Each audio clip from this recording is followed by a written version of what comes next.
Hello student, good morning, welcome to my channel. तो कल हम लोगों ने हिस्ट्री पोर्शन का जो सेकंड चैप्टर है new kings and kingdom start किया था, जिसमें हमने सबसे पहले नॉर्थ इंडिया टॉपिक पढ़ा था। उसमें भी हमने सबसे पहले जिस एम्पायर के बारे में पढ़ा था वो था पाल एम्पायर। अब हम नॉर्थ इंडिया का जो सेकंड एम्पायर, जो सेकंड डायनेस्टी है गुर्जर प्रतिहार, उसके बारे में पढ़ेंगे। So let we start our topic.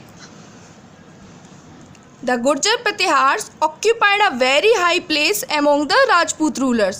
जो गुर्जर प्रतिहार थे उन्होंने ऑक्यूपाइड किया था, यानी कि कब्जाया था, प्राप्त किया था एक वेरी हाई प्लेस, एक बहुत उच्च स्थान एमोंग के बीच में था राजपूत रूलर्स, राजपूत शासकों के। यानी कि जो गुर्जर प्रतिहार था उन्होंने एक बहुत ही उच्च स्थान प्राप्त किया था राजपूत रूलर्स के मध्य।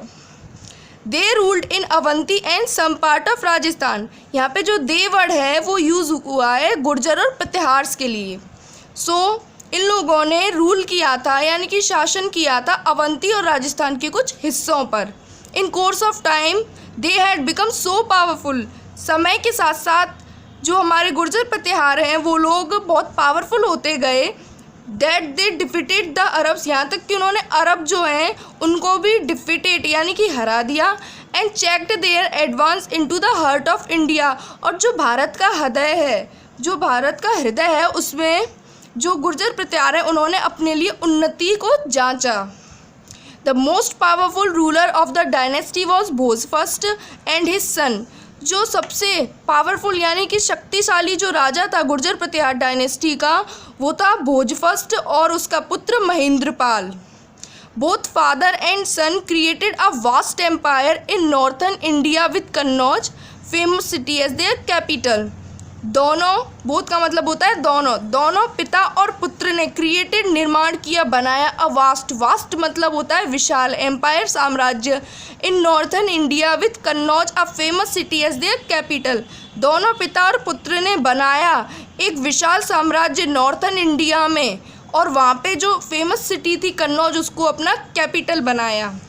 But the Pratiharas could not rule peacefully.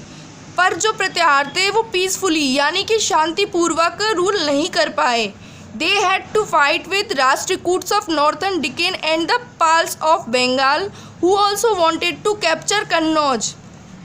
दे यानी कि जो गुर्जर प्रतिहार है हैड टू फाइट, उन्हें लड़ना पड़ा with Rashtrakuta of northern Deccan. Northern जो डेकान यानी कि जो उत्तरीय डेकान है उसके राष्ट्रकूट से। डेकान जो है एक लार्ज प्लेट्यू होता है जो कि वेस्टर्न और साउथर्न इंडिया में पाया जाता है। And the Palas of Bengal, और बंगाल के जो पाल डायनेस्टी थी उससे, क्योंकि हु ऑल्सो वांटेड, वो लोग भी पाना चाहते थे, टू कैप्चर मतलब हथियाना चाहते थे कन्नौज को। यानी कि जो बंगाल के पाल्स और नॉर्थन डिकेन के राष्ट्रकूट हैं वो गुर्जर प्रतिहार की जो कैपिटल है कन्नौज उसे हथियाना चाहते थे, उसे कैप्चर करना चाहते थे, बंदी बनाना चाहते थे। This tripartite struggle for Kannauj ultimately made the Pratihara so weak that they lost their power in northern India. ये जो ट्रिपरटाइट यानी कि त्रिपक्षीय स्ट्रगल यानी कि संघर्ष था फॉर कन्नौज के लिए, अल्टीमेटली अंततः मेड द प्रतिहार्स को बना दिया सो वीक, बहुत कमज़ोर, that they lost their power, जिससे कि उन्होंने अपनी शक्ति खो दी नॉर्थन इंडिया पर। यानी कि इन तीनों की लड़ाई ने जो कन्नौज है, यानी कि जो कन्नौज पे इन तीनों की जो लड़ाई हुई उसको लेकर इनकी जो लड़ाई हुई उसने प्रतिहार को बहुत वीक बना दिया, जिसकी वजह से नॉर्थन इंडिया पे जो उनका शासन चल रहा था वो भी उन्होंने खो दिया। इन 1016 The Pratihars were defeated by Muhammad, the ruler of Afghan town of Ghazni, bracket में लिख रहा है गजना। यानी कि 1016 में जो प्रतिहार थे उन्होंने हरा दी, यानी कि वो हारे गए मोहम्मद के द्वारा। यानी कि जो मोहम्मद जो कि रूलर था अफगान टाउन का, उन्होंने प्रतिहार को हरा दिया। After this they were reduced to the status of local chieftains, the kingdoms of the Chandels of north western Madhya Pradesh, the Parmars of Malwa, the Solankis of Gujarat and the Chauhans of Ajmer rose on the ruins of the Pratihar kingdom. After this they were reduced, यानी कि मोहम्मद से हारने के बाद जो प्रतिहार हैं वो कम होते गए। उनका जो स्टेटस है, लोकल का मतलब स्थानीय और चीफटेन्स का मतलब होता है सरदार, वो लोकल स्थानीय सरदारों तक सीमित रह गए। और उनका जो किंगडम जो था, यानी कि जो और राज्य थे, जैसे कि नॉर्थन वेस्टर्न मध्य प्रदेश के चांडाल्स और मालवा के परमार्स, गुजरात के सोलंकीज, अजमेर के चौहान, इन सब ने अपने जो राज्य था उनका उदय करवा लिया। और जो प्रतिहार जो डायनेस्टी है वो नष्ट होती जा रही थी। उनकी बर्बादी के बाद इन लोगों ने अपना जो साम्राज्य है उसको और बढ़ाया और उदय किया।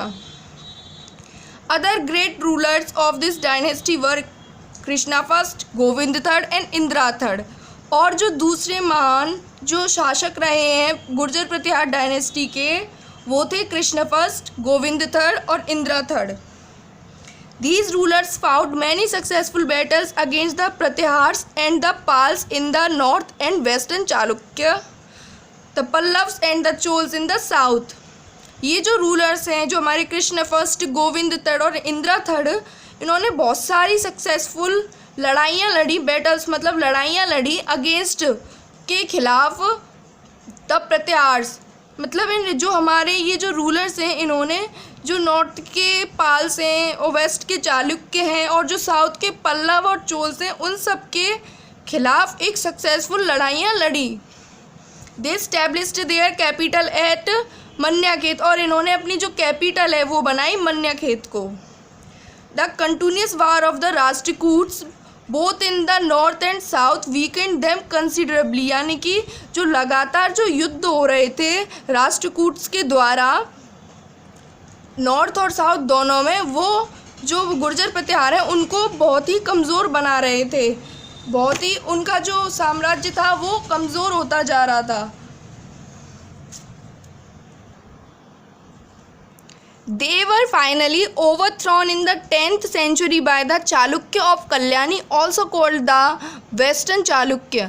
यानी कि they were finally, जो गुर्जर प्रतिहार हैं वो फाइनली ओवरथ्रोन यानी कि उखाड़ फेंके गए 10वीं शताब्दी में चालुक्य ऑफ कल्याणी, कल्याणी के चालुक्य द्वारा, जिन्हें हम दूसरी भाषा में कह सकते हैं वेस्टर्न चालुक्यों द्वारा।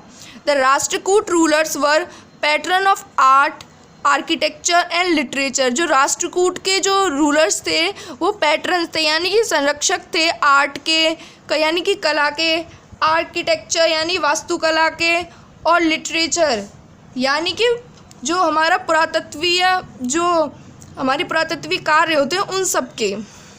The famous Kailash temple at Ellora dedicated to Shiva and the rock cut elephant caves in modern Maharashtra were built by the Rashtrakuts।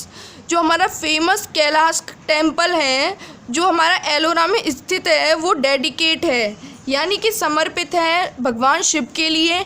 और जो हमारी एलिफेंट केव्स जो हैं जो हमारे मॉडर्न महाराष्ट्र में बनी हुई हैं वो भी राष्ट्रकूटों द्वारा निर्मित की गई थी। They also encouraged the growth of regional languages। जो हमारे राष्ट्रकूट थे वो एंकरेज करते थे यानी कि बढ़ावा देते थे, प्रोत्साहित करते थे क्षेत्रीय भाषाओं की ग्रोथ को। Jain mathematician and scholar contributed important work in Kannada and Sanskrit. Jain जो मैथमेटिशियंस रहे हमारे और जो स्कॉलर्स यानी कि विद्वान रहे हैं, उन्होंने कंट्रीब्यूट यानी कि योगदान दिया है, इम्पोर्टेंट बहुत ही महत्वपूर्ण योगदान दिया है कन्नड़ और संस्कृत में। Amoghavarsha first was the most famous king of the dynasty and wrote Kavirajamarga a landmark literary work in the Kannada language. जो अमोघवर्ष फर्स्ट हैं वो बहुत ही फेमस राजा रहे राष्ट्रकूट डायनेस्टी के, और इन्होंने कविराज अमरगा जो है वो लिखी है। और अ लैंडमार्क यानी कि एक सीमा चिन्ह, लिटरेरी एक पुरातत्वीय सीमा चिन्ह पे इन्होंने कार्य किया जो कि कन्नड़ भाषा में लिखा हुआ था। यहाँ पे हमें एक शिवा का स्कल्पचर दिया हुआ है जो कि एलोरा केव में बना हुआ है। These are the hard words of today. Thank you for watching my video.